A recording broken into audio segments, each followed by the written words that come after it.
Oh, there's Tiara.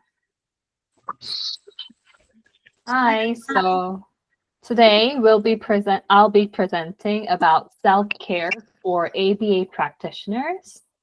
So it will be somewhat a supervision CEU for us to have. Yay! I need to Yeah. see you. Thank you. Thank you, Jen. So the contents will be what practitioners face, including us, and what self-care is, and when burnout comes. The fourth is I want to discuss what our experience is. We've been in this field for quite a long time, so I'm guessing we've had one or two burnouts maybe. So I want to know more about our experience, and then there will be some explanation about self-care plan, and lastly, I will explain some of the things that I do with my trainees to implement this to my supervisees and what I would love to do for myself. Hey, So it's next week. it's basically from a I think it's from a material Fine. that I've read from CEU before from the Uh, what was it? people just Materials, AB materials. I'm not sure. I'll give you the reference later. So, but they say what practitioners are facing are like physically and emotionally challenging situations. We don't just physically do therapy, but we also um, have to put our emotion into it. So there's where there's many situations where we face dangerous or maladaptive behavior. That's part of our job. And also, there's unique family dynamics for our clients, and there's unique needs, and we need to kind of cope with it and try to meet the expectation of the family's needs. And there's also another important part for the behavior analysts is tedious and time-consuming documentation, which is a very important part of our job, but also at the same time very time-consuming. So all of these things compile to make physically and emotionally challenging situations. So what the World Health Organization is saying about self-help or self-care is that self-care is um, a conservation of personal well-being to improve or restore health. This might be something that for ABA practitioners is not really defined in a behavioral way, but this is what the WHO says. And they are saying, so when does burnout come? It comes from us because we are in the field of treatment and therapy. We might feel that if we choose to spend time engaging in some kind of self-care acts instead of spending those times for caring for the others, they might feel selfish. They might think they should put the work in front of their personal life sometimes. And secondly, feeling too overwhelmed with responsibilities to stop and engage in acts of self-care for fear of getting more behind. So this ABA field is also still growing. There's a lot of people entering this new field, and they might, even in Korea, there's many CUs that I hold, and then people are trying to come and listen to those new things that I might say. They are kind of afraid that they might be getting more behind than other BCBAs or QABAs. So though I do my CUs after 9, they would still come and do participate in those things. And third, inability to connect with your body and mind and recognize what current routines or daily behaviors are leaving no room for self-care. They're just so carried away with their work. They don't have time to actually know where their state is at. So if these kind of things just goes on repeatedly, then the burnout comes. So that's just a simple explanation before we go into the ABA things. And I just wanted to do this thing as kind of an ice breaking. So what's your experience? You don't have to answer all of them, but how did you recognize if you had burnouts? What was your definition of, oh, I'm having burnout? Or, and at that time, what was the situation like? And how, if you have overcome it, how did you overcome the burnout? And do you have your own preventative strategy of self-care? I could start. I recognize burnout when I am no longer like I am not not showing my usual enthusiasm for like for example like a new enthusiasm for my job. Like I became apathetic. I'm like maybe like the admin relayed an information, or a therapist or a teacher relayed an information about the child, and I'm like, I have no response. Usually I have a lot of like enthusiastic response, but I recognize that I am in a burnout stage when I become apathetic and I don't respond to um, WhatsApp messages talking about these kids. Um, and so uh, um, and the situation was I think when I feel like there's too many things that I have to do. Um, like I don't know, a lot of new clients coming in, or a lot of new students that I still have to assess. And I don't see like I don't see a good timing when I can complete all of them. So how I overcome the burnout, I sort of like limit the new clients coming in, or the number of students I take in to a manageable load. And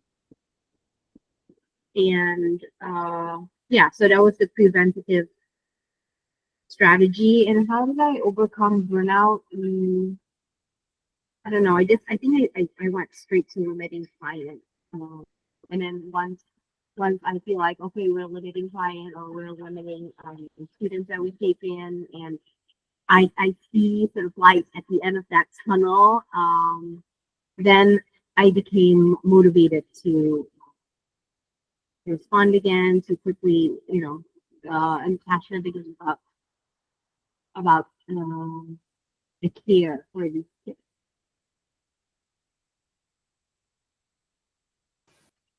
Yeah, thank you for sharing. Yeah, me too. When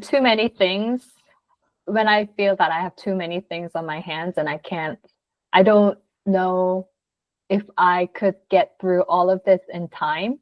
Yeah, I also tend to get slower in doing things done and getting things done. And also for me, like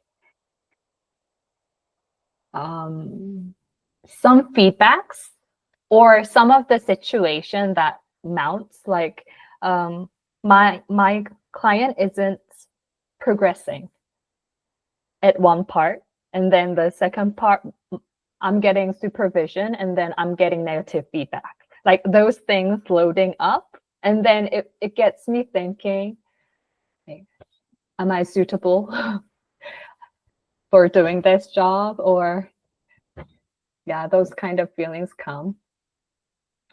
But I think that's just the emotional things that comes up. So when I get more positive feedback and when I get enough rest or get my thinking process straight, then it gets me to overcome the burnout. But how to get into that state, I think I need some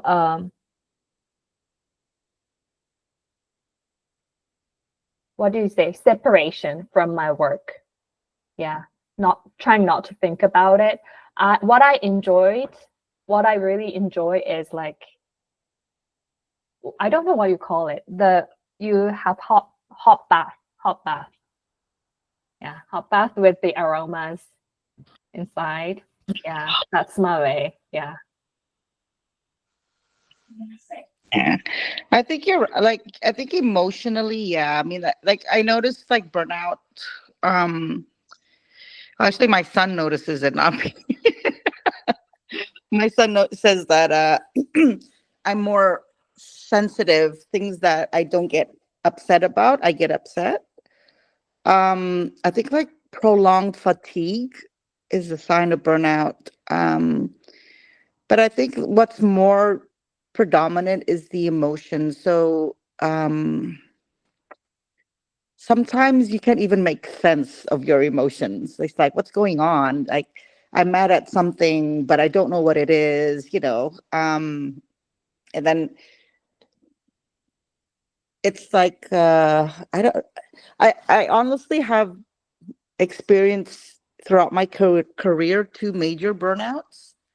Um, the first burnout that I experienced, I took a 2-year break. So I went into OBM for 2 years, and um, then I went back to ABA after that. Um, the second burnout was just more recently, like last year. It was like so. What I don't think taking a break is feasible for me, because I've had a lot of responsibility. Because if I quit, that means I have to leave Australia, right? Or I have to find a job, but then it's not as easy thing. So I had to look for a different solution. One of the things that helped was, like you said, the self-care. So I reached out to my boss. The good thing about her, she's very open, and the company that I work in is very flexible. So I started doing a 4-day work week, but so it's a 38 hour work full time, right? So instead of doing 5 days, I do 4 days. So everything gets really crunched. And when by the time by Thursday, I'm so tired that I can easily switch off for 3 days. So I don't think about ABA within the 3 days, unless it's like it's different, like ABA work and ABA for pleasure. Does that make sense? Like when I attend these, this is like it's like a leisure thing for me. Or like if I do my own research on ABA, that's for me. It's not for the company. But I try to, like, when I switch off on the weekend, I do a lot of paintings. Um and that's another, you know it's really good. Just get a canvas. When you're angry, just just smack it with paint, and you never know what it turns out into. um so that's my strategy. I paint, I write, I read books. I read non-ABA books. So I read comic books. I read, like, I don't know, like literature, things like that. So and then I go to the beach, just go out to the market, cook, but just don't do anything ABA related. And then Monday I go back to work again. So I have that cycle: Monday, Wednesday, Thursday, Thursday. It's compressed. Then I switch off again. I find that I'm able to uh, cope with burnout that way, because I think it's for us. I think it's the switching off that's hard, because we tend to, like, before, like, I would have dreams of my clients. Like, I would be thinking about, like, in my dreams, I would like be thinking about, um what strategy could I implement? How do I develop this skill? In the shower, in my dreams, in the car, everywhere. It's hazardous, you know? Um, so yeah, now I'm better at not doing that because my brain is already too tired to do that. You have to arrange your environment, right? Oh my God, I can resonate so much with that, where you just think of procedures wherever you are. So I guess maybe I'm not starting this part with sharing, but more of a question is how do you train yourself to not doing that? Like, do you have any tips? It's discipline. It's it's all discipline. You just have to force yourself. You have to create whatever works. I think it's you have to identify, like, how we look at our clients, right? We're always trying to find leisure skills for them, positive reinforcement. So you have to find a reinforcement, something that you really, really enjoy. And then you have to put that into your routine. And you have to be disciplined, like 5 o'clock, I'm going to shut off. It's hard in the beginning, but then if you keep on practicing it, it get better. It gets better. And read a lot of non-ABA books. So it's again like if you have like Sunday, Saturday, Sunday, right? That's usually Day your off. weekend. Yeah. Yeah. So there's always that temptation to pick up an ABA book, right? Yeah. Right. Yeah. I've been very good. This is on the sofa, but I have not opened it. All right. Okay. Okay. Yeah, and I have like so I arranged my environment where I have so many books. Like I have books here, books in the back, but they're non-ABA books. So I leave them around. If I feel like reading, I'll just reach out for those books. So not the ABA books. Okay, books. Yeah. Good tips. Good tip. Yeah, just find a book that you like. If you like reading, find a book that you like to read. Just read it, and then it's just that discipline. It's hard. It's hard. Change is hard. Change is hard, but it's little by little, small changes. But it's so easy to be sucked in again. So yeah, you have to be careful with that. Well, okay. Tiara, do you want to share your experience or Yeah, should we? yeah. I could do a little of that. I think yeah, it was quite recently. Maybe about a year ago or less than a year ago. What works for me was taking a break. So like I took some days off, and then just shut down. I'm not reachable by any of my teams. But then it wasn't really, when I take a break, but I didn't really do anything purposely. It didn't quite help.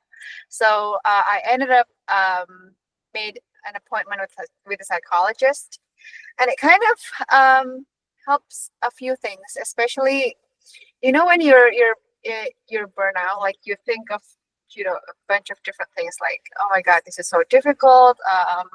Am I a good clinician? Why is it like this is not enough? Or I have those type of thoughts.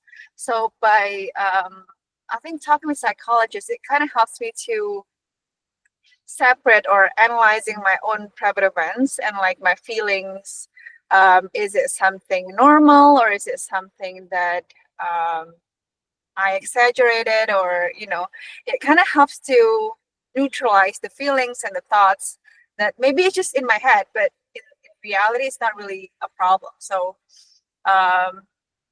it really helps during that tough times. It's not a quick fix though, but in the long run, I think it kind of helps. Like it kind of gives me tool to think about things, what happens around the center and around my thoughts, my own private thoughts. Um, and then to see me as a professional. Anyway, sorry. It was helpful to talk with a psychologist. Okay, yeah. I think like one of the things that we forget a lot is that we just get so immersed. But you know what? There's life beyond ABA. Mm. That's I true. think that's what I put in my head a lot is there's life beyond ABA. So like you know how ABA like the whole circular reasoning and stuff like that. Mhm. So outside of ABA, I engage in circular reasoning. It's just for fun. So like just for fun and entertainment. But I would like talk to like friends that who likes to talk about philosophy because they go around and around and around and then there's no end, right? But I find it entertaining, so I just kind of like do the opposite of ABA, just like but but still remain true to the science, but not you remain true to the science, but then you don't let the science dictate your life. Does that make sense? So Yeah, that's I mean, Actually, it does. it does. I mean, I don't know. I think I'm not yet at that point in my career where I am sick of the ABA science. But I think it's a practice that, I do get burned out, like having to produce written reports. I mean, I hate writing written reports, right? And organizing materials, really crappy things like that you gotta do for your school, Yeah. your teachers. Yeah, I mean, and I think I'd like to add like um, giving yourself non-contingent reinforcements to I had a really good tip from one of my professors in grad school. He said, definitely try to give yourself non-contingent reinforcement along the way, because I mean, for me, especially, I think I lean too much on like pre-max principles for myself, first this, then this, and sometimes you just don't have enough hours in the day to really finish everything, right? And so really schedule in those non-contingent reinforcements somewhat helps for me. Like I try to not do anything on Sunday, or at least if I really have to, then Sunday morning before church. But then after that, it's no matter what happens, even though I don't finish what I want to finish in my head, then it's not gonna. I won't get to it until Monday very early. Mm, yeah, I think I try to do that, but sometimes I still do get burned out. Hmm. Yeah. I think everyone, like once in a while, will face these burnouts in our field and other field people too. But since we know ABA, and I'm kind of the person like thinking ABA should be our in our daily life, and how we overcome these burnouts, we should still use the ABA principles and what we've learned. We should adjust those things to our lives, not only the clients' lives. So that's why I put in at the slide about what I am trying to implement to our staff, to myself also. But the funny part is the hardest person to implement that is on myself. Yeah. Like Okay. my professor mentioned that she puts in her schedule, like her workout schedule, like Mhm. and I think that's a great idea. Have not done it, but I am just sharing it. Like she would say, 3 to 4 p.m. Pilates, or whatever it is that she Yeah. does. Me too. Me Um, too. Uh-huh. oh, you put it in. Oh my gosh, you're so great. I just schedule it in because it's a group thing, and then I can't like there's cancellation fees and things. So the consequence is working. So I just placed it in, up front. And so I just have to go. I just make myself go. And then it will make me feel better. So I continue to do that. So I'll go to the next slide, which was made by psychologists Herbert Freudenberger and Gail North. It's the 12-stage model of burnout. So they say there's symptoms that some people don't recognize as burnouts, but which is actually the sign of burnout. So the first thing is,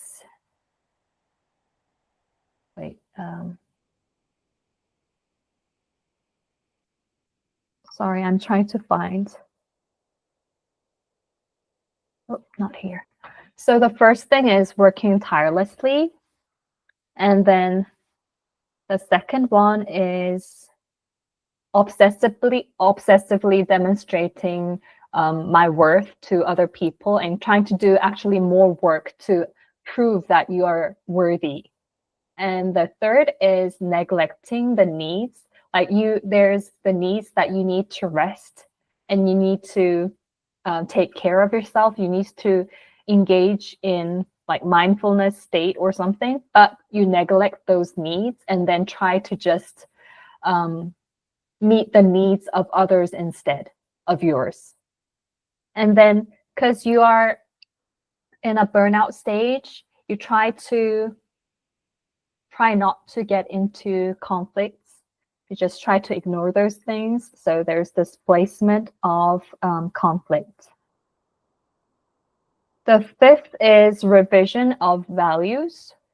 So though you have certain values in your life, during those burnout stages, you might not know what your true value is, and you might just get on with what you were just doing without thinking, without re-evaluating if you are following the values of your life. The sixth is denial, emerging problems. So like Tanti said, some people might recognize that you are in a different state than before, than your usual self, but you deny that you're in that stage. And the seventh is withdrawal from like social relationships and stuff also. You just try to focus more on the things that make you burn out even more. And eighth is unusual behavior changes, which might be like the easiest things that they say is the eating pattern, sleep pattern might change. What you eat, the diet that you take, it can get different. So instead of making healthy meals or eating at the scheduled time, you might start eating junk food and stuff. So those kind of things can be unusual behavior changes. Ninth is somewhat more not of ABA thing, but it's inner emptiness that you feel, depression, and you also depersonalize from yourself. And there's something called burnout syndrome. So maybe all of these will just fit in, but there's also this burnout syndrome you can see. So this is the 12-stage model of burnout. And in 2001, Figley said a decrease in quality of care, reduced drive to engage in self-care routines, and increased risk for serious clinical errors. So if you want to persuade someone to actually do more of self-care, if they're really a workaholic, you can maybe say this word to them, because it actually will just get into a vicious cycle where it ruins everything. So not caring about yourself, it might risk the client's quality of treatment also. So you taking care of yourself will take better care of the clients also. So that's the importance of self-care here. And Salazar in 2014 came up with self-care plan. The three are work-life balance, time management, and self-care activities. And, during our discussion, Tanti, Felicia, Tiara, everyone just mentioned all the things that Salazar tried to say. So I'll just try to say it again. So work-life balance, it's proactively identifying boundaries. So in your life, you don't have just one role. You are a therapist, you're an analyst, you're a daughter, you might be a mother, you might be a wife. There's so many roles that you take. And then the work-life balance might not work well if you have all the if in those relationships you have all high expectations. So you can't try to meet all of them with very high expectation. And those relationship matters, but the relationship between yourself also matters. So if you have a healthy expectation in relationship for those relationships and have those boundaries already proactively identified, it might help with your work-life balance. So for instance, no calling after working hours and stuff. If it hasn't been said before and you try to implement it later, it might be harder to do. But if you do it in a proactive way, it might be working better. And remind yourself of the importance of work-life balance. You might get driven away about your career life and sometimes want to try more things while you're younger or while you have more energy, but still, in the PowerPoint slide before, remind yourself that self-care is really important in the end for you to maintain a long career. So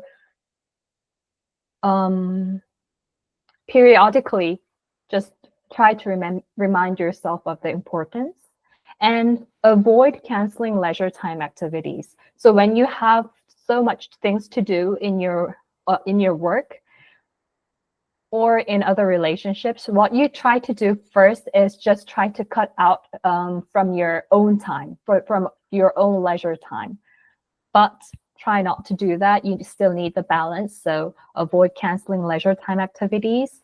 And lastly, learn to say no to the opportunities that you might be facing. It might be very tempting because the opportunities that you might face, you think it might not come again to you.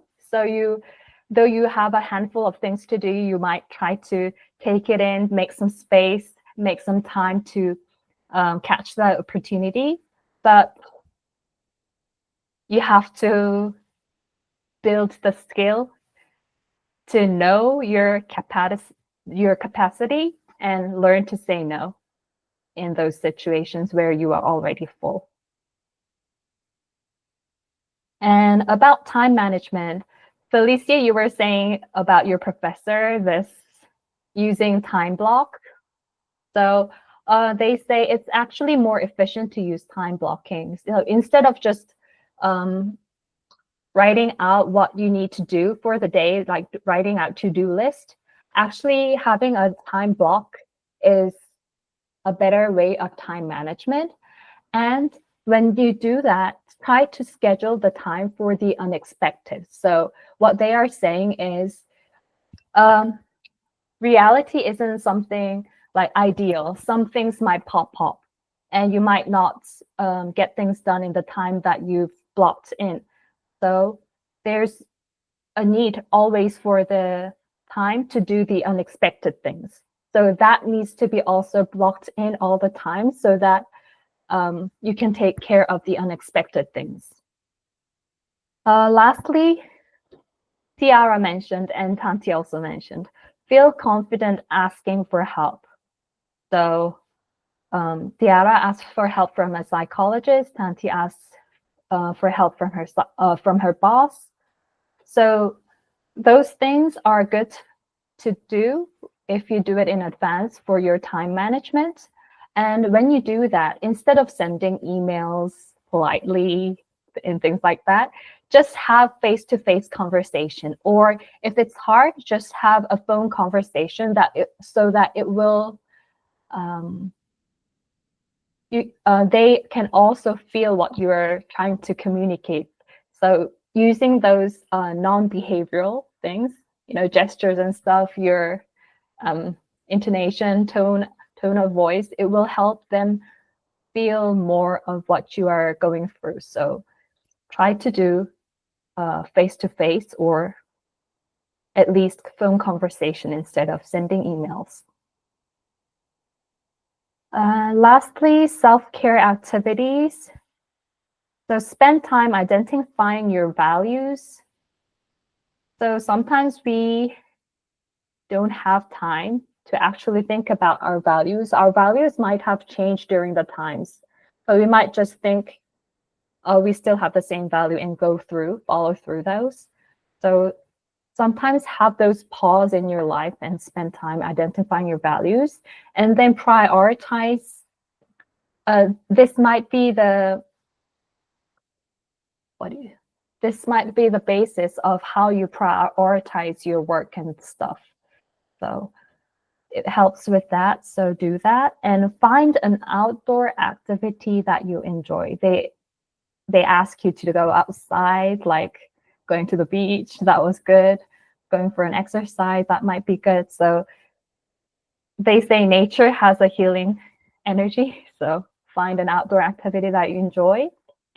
Third, limit time spent on social media and news.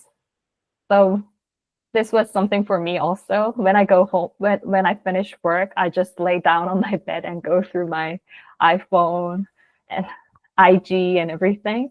But try to limit the time spent on those social medias and try to engage in real social life, at least with your husband, at least with your family, at least with your close friends. And lastly, increase healthy habits, find hobby. I think everyone knows this, but it's really hard to do. So like Tanti said, it's very small steps that you have to just follow through every day and try to make it your own, in your own behavior repertoire to increase the healthy habits and find hobbies that you can feel stress-free. Do you guys, can I pop in and ask a question? Sure. Do you guys always in your daily routines, Monday through Friday, even on the weekend, even on vacation, do you guys always plan things? Because I used to plan everything. I have itineraries. So uh, one of my consultants said that just drop everything, go somewhere, take a vacation, but don't plan anything and just wander. That actually kind of help. And the other thing also related to Tiara. So I did see a psychologist also, Tiara. So I've been seeing a psychologist since I had breast cancer. So I do check in several months. And what she has mentioned is that uh, to avoid burnout, there's three buckets that we have to fill in. One is the vitality, one is contribution, and the other one is something to do with more spiritual. So she said that we have to fill in that bucket. So spiritual, some people who take comfort in praying, they pray, go to church, or maybe just go out into the wilderness and appreciate the universe, what have you, but it has that spiritual value. The other is vitality, which means that's your health. So your exercise, your food intake, things like that. And the last bucket is contribution. So we're contributing. We have contribution doesn't mean money contribution. It can, but it also like say like what we're doing here, we're contributing, right? Experience. So or contribute time to maybe a family member, stuff like that. So she mentioned like what happens is that those three buckets get poured out and we don't have time to fill it. So she's saying that I have to consciously make sure that those buckets is always going to be filled. So they tip out. When it tips out, you still have some reserved in it. I don't know if that makes sense, but for me, it does make sense for me, and it did help with me. Yeah, actually, that's a good category so that we can think of each one and then see how much it's filled. And then, oh, okay, I need to fill up more vitality for the spiritual part. Yeah, I think it will help. Yeah. I don't know. Let's try it out and see. It's like again, it's helped me have get balance. Like again, look, life is always turbulence, right? There's always it's gonna be environment is always gonna change. But I think like the equilibrium that I'm in right now, it's gonna get shaken at some point again. And it's just trying to use the tools that you said to maintain that balance again, regain that balance.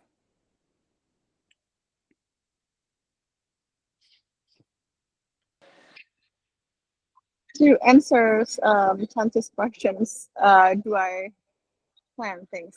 I typically do plan things because that's the way I operate since I was a kid. But I agree with you that sometimes when you just spontaneously go somewhere without planning, the feeling was kind of like a freeing. So it definitely helps to not plan things once in a while. Mm-hmm. Yeah. I'm the person who just plans when I become the behavior analyst. Usually I don't really plan a lot, so I think I plan, but when people like Tanti or Tiara sees me, that's not a plan. It's not enough.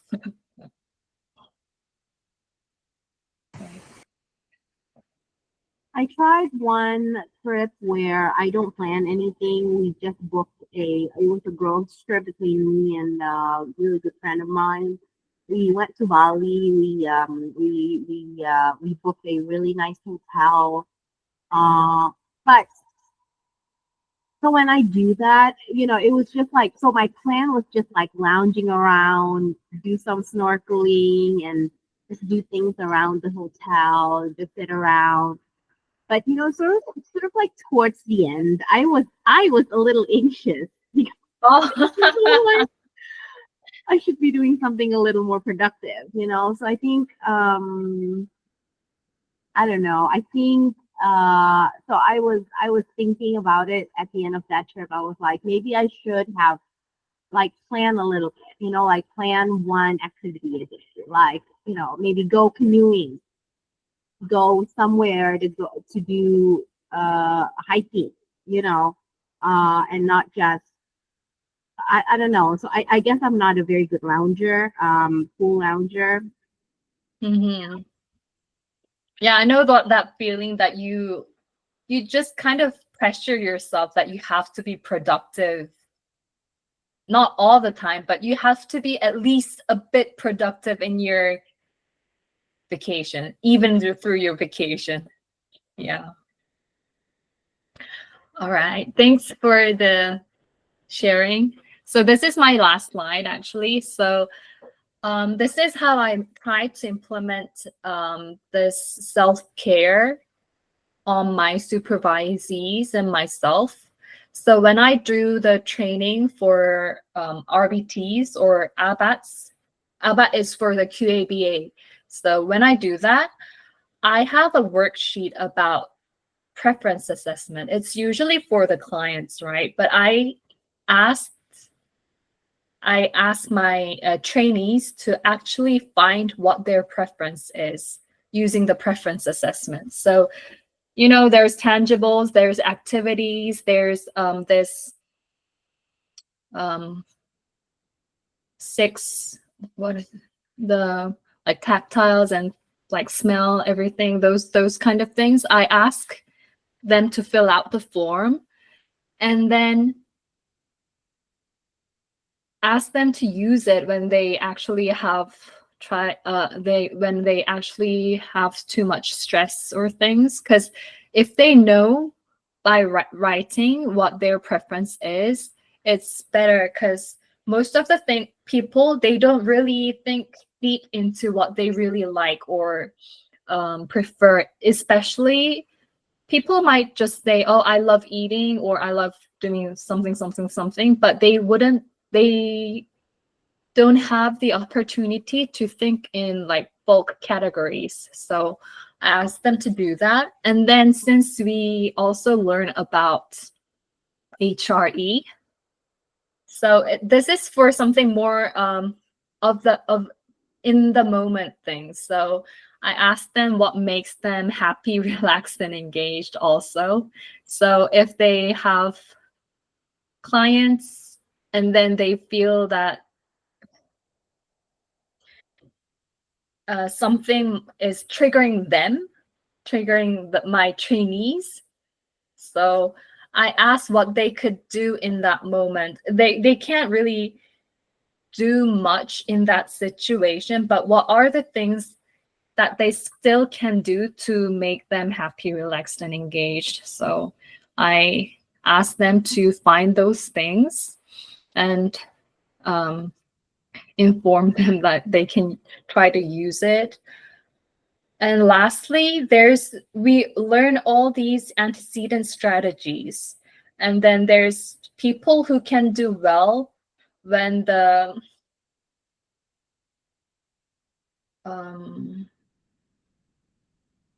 task level is a bit easier. There's people who can do that well. There's people who can do well if they have visuals. There's people who can do well when they are when some things are more predictable.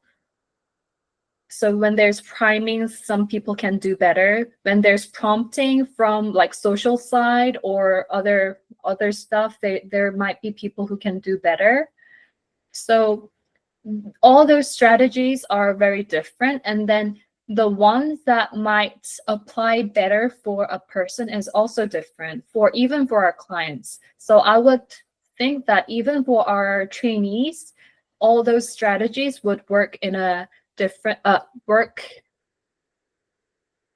but they can prioritize what works better for them. So if they know those strategies, which works better for them, they can try to use those in their daily life to actually manage things in a better way. So all these things is actually related to knowing themselves better, because what I think is not just knowing about our clients will lead to better therapy, but also us who's giving out the therapy should know about themselves in order to actually make the relationship work in a better way. Because I think it's always like back and forth relationships. So that's what I usually do to train my supervisees, and also what I try to think about myself. Yeah, so these are the three things. And I wonder if you also have some things that you try to do when you train other therapists. This is definitely something I'm not strong in, because I don't think I model it well, as well for myself. But I do try to ask them to make their boundaries very clear. Like what are things that you absolutely need to have, and what is the best way for me to give them prompts, Some of my like therapists likes it if I do like in vivo correction, but some gets really stressed. And so I have to I have to so I made that clear with them, and I usually with some of the therapists that don't do in vivo training very well. If we have to do in vivo demonstration, I usually make a sign so that they have like I usually do this to say that I'm going to take over and you watch, and that helps somewhat to help them prepare and not like freak out, shit, I'm doing something really bad or something. And so they took a step back for me to be able to demonstrate for them. Um, um, um, and we do check-in meetings to make sure that I ask them usually what their roses and their thorns are. Roses are good things that happen in their life, and the thorns, that way I get to know a little bit whether or not they are having burnout, or if there's anything that we can do in the team to be able to change that. And like and especially for scheduling, I think for a lot of my therapists, they scheduling is really important. I think to make sure that everybody has enough time to rest and recharge, and be present for their clients. We I give them a lot of like autonomy in that, and so they need to figure out their own scheduling to make sure they're okay. For some therapists that I don't that are not very strong in advocating for themselves, I make it very explicit to the team that we want to take care of this person. Remind them they cannot take more than X sessions a day. So yeah, so I think more like antecedent strategies. I don't think I do. I think I could definitely improve on my supervision skills by employing the first 2 points that you mentioned: use preference assessment and use HRE.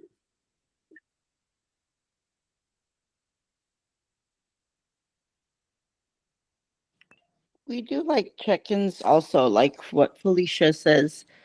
Um, but I think like one of the things that I encounter when we do the check-ins, we, like Felicia says, we check on their well-being, clients that they struggle with, that sort of thing. But sometimes before I reach the client, when they're burnt out, they cry. So I get a lot of when the therapists are in a state of burnout or something is they have a personal problem, something like that, because personal problem can also contribute to their burnout. um my session tend to be more like a crying session. So at first, like, oh, this is not productive, but i've I've changed my thoughts and say and it's like this is what they need. They just want to be heard. So the first step about like burnout is just to listen and let them cry. Just let it out. It's sometimes I feel like, oh wow, I think I'm playing a psychologist, not a behavior analyst. But you know what? Everybody listen. Your friends are your psychologists, right? Your parents can be your psychologists. So I just kind of like, okay, you know what? I'm gonna take the ABA hat off a bit when I listen to them.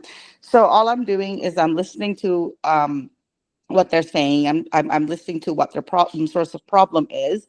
And as I progress, then I start giving them some strategies, like like the things that you've you've recommended. I feel like when I validate their emotions, the strategies that I give are more accepted rather than like, kind of like, we're all human beings. I think we just want to be heard. So I don't know, like I find that effective, at least in my clinic, in the clinic that I work in.